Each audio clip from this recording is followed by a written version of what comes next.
Picture this. You take a stiff plastic ruler, pin it flat to the edge of your desk with one hand, pull the free end down with the other, and let it snap back right against your finger. Ouch, right?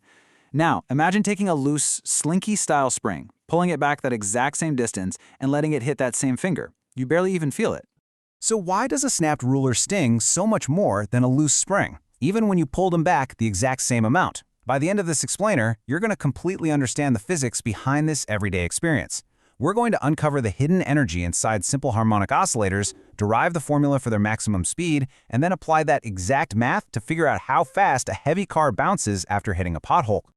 Here is our roadmap for today. 1. The ruler versus the spring. 2. The energy tug of war. 3. Finding the maximum speed.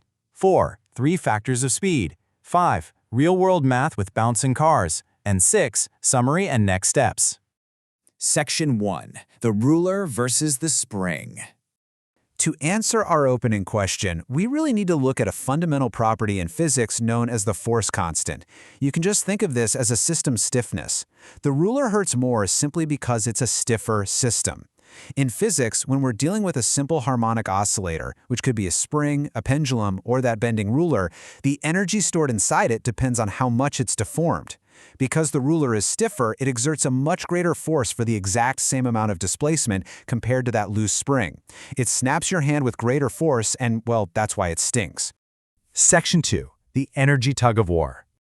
Now that we've got a handle on stiffness, let's figure out where all that snapping energy actually comes from. When you bend that ruler or stretch a spring out, you're actively storing energy inside it. We call this elastic potential energy. And mathematically, it's calculated as 1/2 times k, which is our force constant, or that stiffness we just talked about, times x squared, where x is the distance you pulled it. You are literally physically storing energy in the deformation of the object. But here's the thing. A simple harmonic oscillator doesn't just sit there, it moves. Imagine a block attached to a spring sliding on a totally frictionless table. You pull the block back. Now, right before you let go, it's not moving at all, right? That means it has zero kinetic energy, zero energy of motion, but it is absolutely packed with maximum elastic potential energy stored in that stretched spring. The split second you let go, the block speeds up. That stored potential energy rapidly converts into kinetic energy. When the block hits the equilibrium position, that resting midpoint, the spring isn't stretched anymore.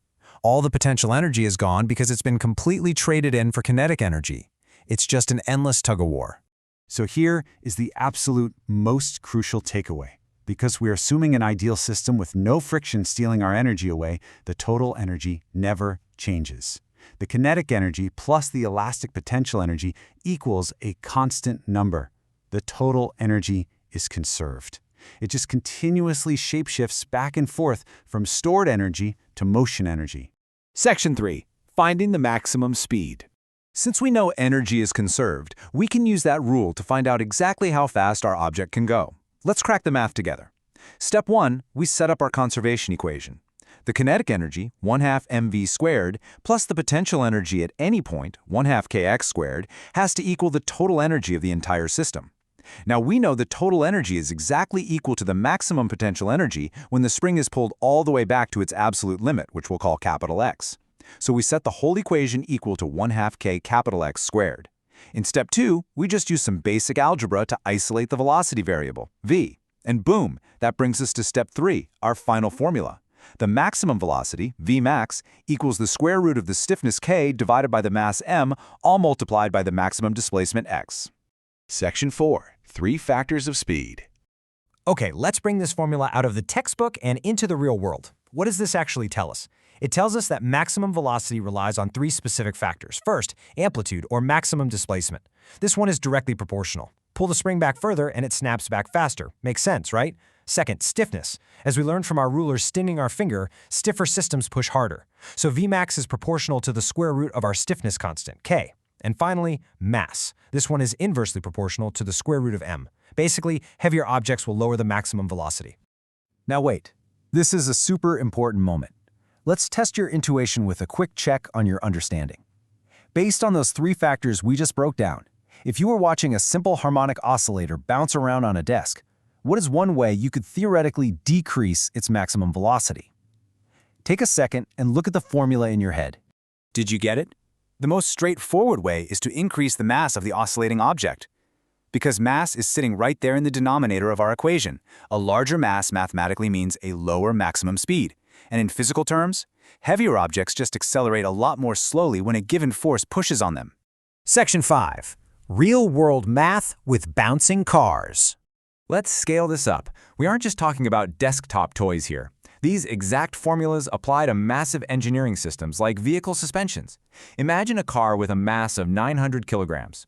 Its suspension system acts like a giant spring with a really high force constant, K, of 6.53 times 10 to the 4th newtons per meter. Now this car hits a bad bump in the road and bounces with a vertical amplitude of 0.100 meters.